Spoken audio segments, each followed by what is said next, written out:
Global March chairman against child labour chairman చాలా కాలంగా మనం కలిసి పనిచేస్తున్నాం.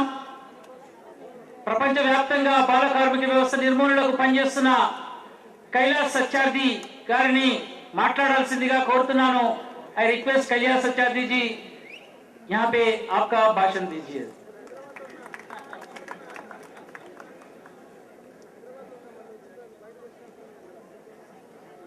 आदरणीय श्री जयराम रमेश जी, बहन शांता जी, हर्षमंदर जी, डॉक्टर लक्ष्मीधर मिश्रा, वेंकट जी, बहनों और भाइयों, थोड़े दिन पहले हमारे दोस्त वेंकट जी ने हमको फोन किया और बताया कि यहां पर एक बहुत बड़ा एल्यूमिनी एमबी फाउंडेशन का हो रहा है. पिछले लगभग 20 सालों से ही मैं एमबी फाउंडेशन के कार्यक्रमों में समय समय पर आया हूं, लेकिन आज का दिन बहुत खास दिन है. आप सब लोगों ने पावर हाउस का नाम सुना है? पावर हाउस देखा भी है? पावर हाउस, पावर हाउस बिजली घर,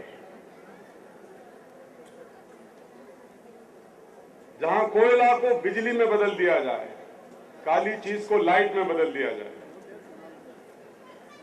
जहां पानी से बिजली बना ली जाए, यहां तक कि जहां कचरे से भी बिजली बनाई जाए, उसे पावर हाउस कहते हैं.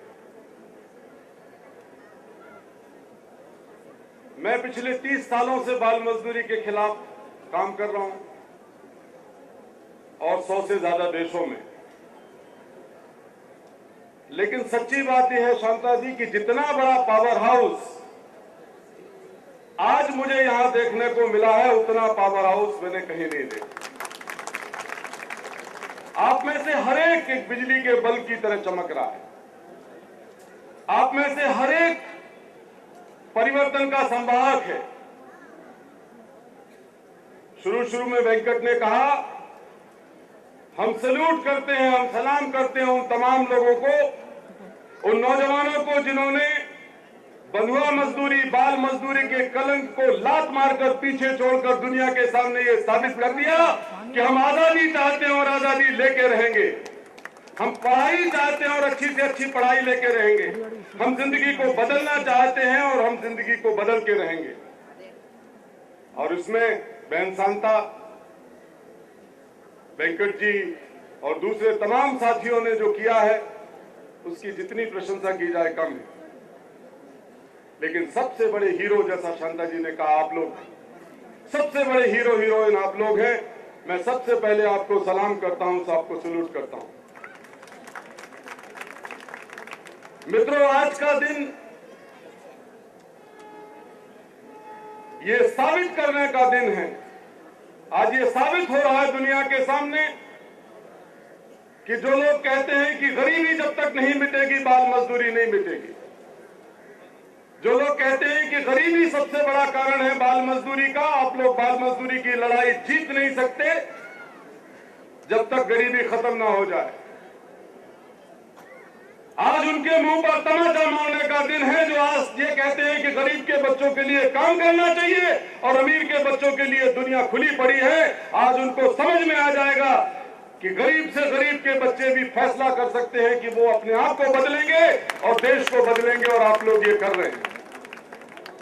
आज साबित करने का दिन है, इसलिए ये जीत का दिन है. ये उस सिद्धांत के ऊपर बहुत बड़ा आघात है जो बाल मजदूरी को समाप्त नहीं होने देता.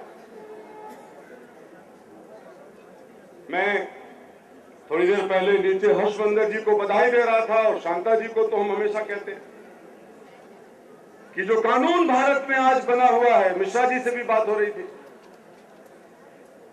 वो कानून बाल मजदूरी के खिलाफ एक बहुत ही घटिया, बहुत ही लचर कानून. जब तक हर प्रकार की बाल मजदूरी समाप्त नहीं होगी तो मालिकों के पास, इंस्पेक्टरों के पास, लेबर डिपार्टमेंट के पास, सबके पास हजार बहाने हैं इसको चलाए रखने के। लेकिन नेशनल एडवाइजरी काउंसिल ने ये फैसला किया, एनसीपीसीआर पहले से कह रहा है, हम जैसे लोग पिछले 20 साल पहले जब ये कानून बन रहा था तब हम लड़ाई लड़ रहे थे कि देखो ये कानून जो बना रहे हैं 1986 का, ये कानून चलेगा नहीं, कोई समझौता नहीं होगा बाल मजदूरी के साथ। लेकिन समझौता हुआ और 86 का कानून बना। उसका परिणाम सामने है, कई इलाकों में तो बाल मजदूरी कम होने के बजाय बढ़ गई। अब ये धीरे धीरे करके सुनिश्चित होता जा रहा है कि इस पर कोई समझौता नहीं होगा, हर प्रकार की बाल मजदूरी समाप्त होनी चाहिए। इसके लिए सैद्धांतिक तौर पर जो लोग लड़ाई लड़ रहे हैं वो तो लड़ ही रहे हैं, लेकिन व्यावहारिक तौर पर इस जीत के लिए अगर जीत हासिल होगी तो उसके लिए सबसे बड़ा श्रेय अगर किसी को जाता है तो आप जैसे तमाम हजारों नौजवानों को यह श्रेय जाएगा कि आपने भारत से बाल मजदूरी के कलंक को समाप्त करने की पहल की।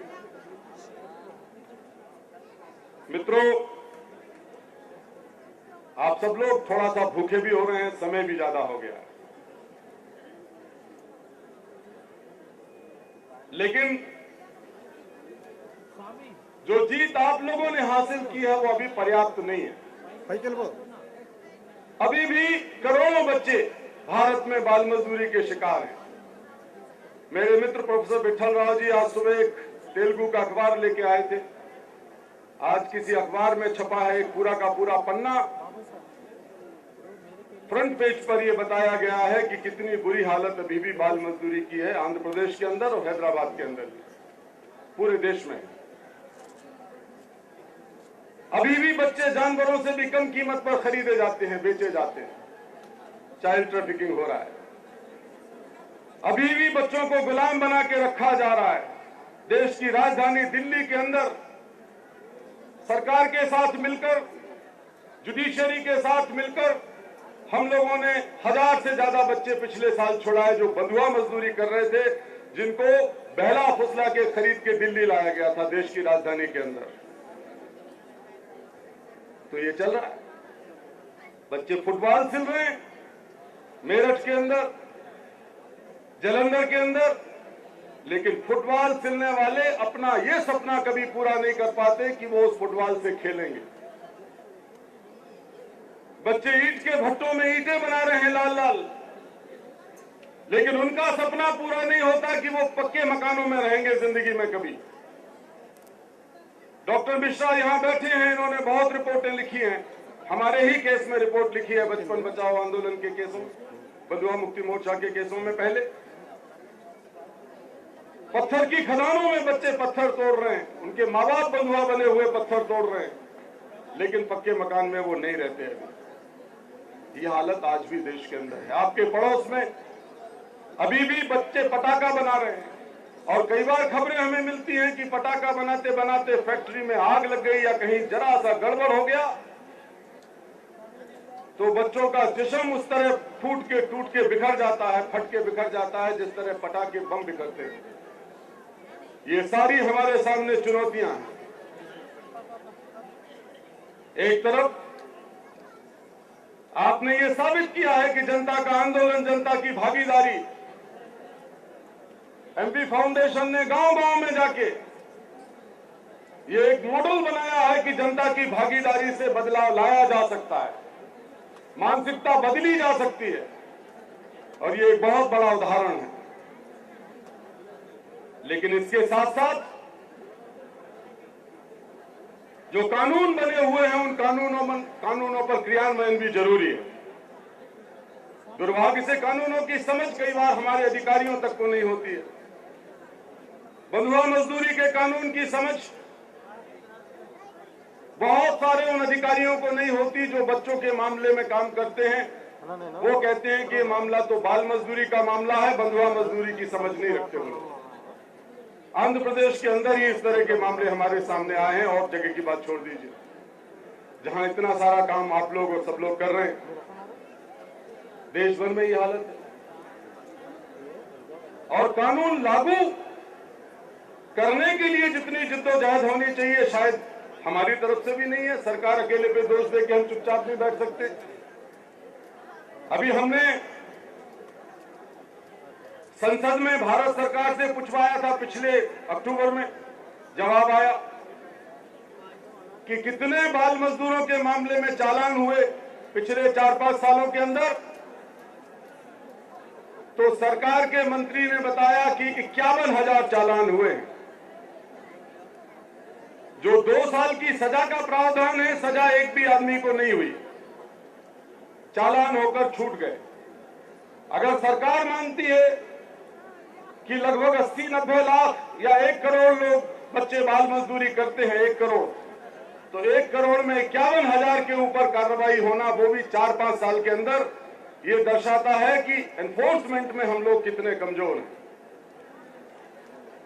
दिल्ली में जो मैंने उदाहरण दिया, 1 साल में 1000 से ज्यादा बंधुआ बच्चे छूटे, बाल मजदूरी करने वाले बच्चे जिन्हें बिहार से, पश्चिमी बंगाल से लाके गुलाम बनाया गया था।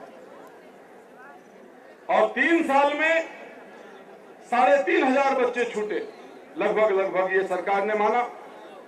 हमने भी उसमें बहुत काम किया, लेकिन 3,500 बच्चों के छूटने के बाद केवल 280 मालिकों पर जुर्माना हुआ, केवल 280 पर, 10% भी नहीं है।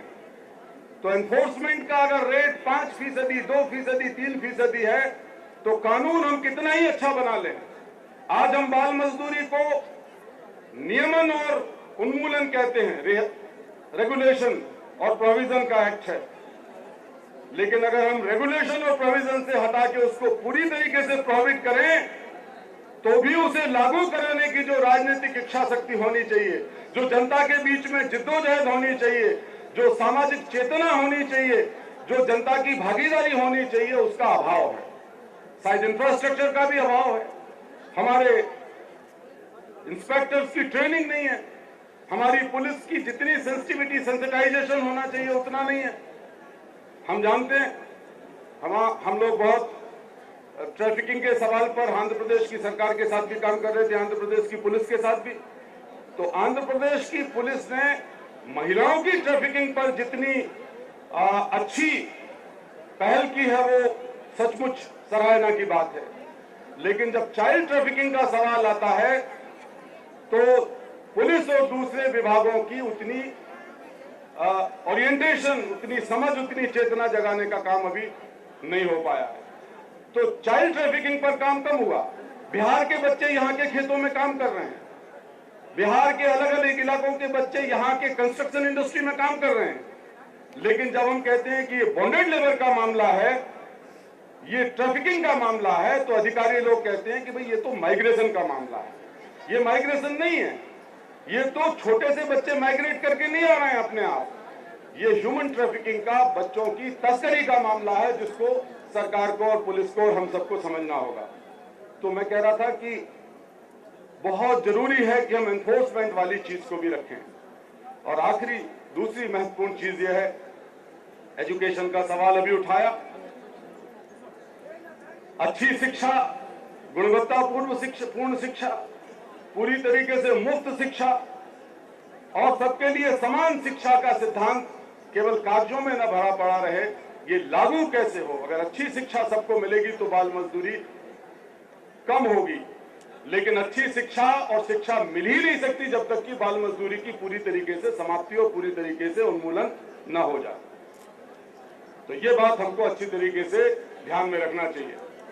लेकिन सबसे ज्यादा जो महत्वपूर्ण बात है, जिसे कह के मैं अपनी बात समाप्त करूंगा, वो है एक सेंस ऑफ अर्जेंसी। बार बार ये कहा जाता है किताबों में कि बच्चे ज्यादा साल इंतजार नहीं कर सकते, बड़े हो जाएंगे वो। आप सौभाग्यशाली हैं कि एमबी फाउंडेशन के साथ आपने संकल्प लिया और आज आप वो नौजवान हैं जो देश को दिशा दे रहे हैं, पूरी दुनिया को दिशा दे रहे हैं। लेकिन करोड़ों बच्चों को ये मौका नहीं मिला अभी।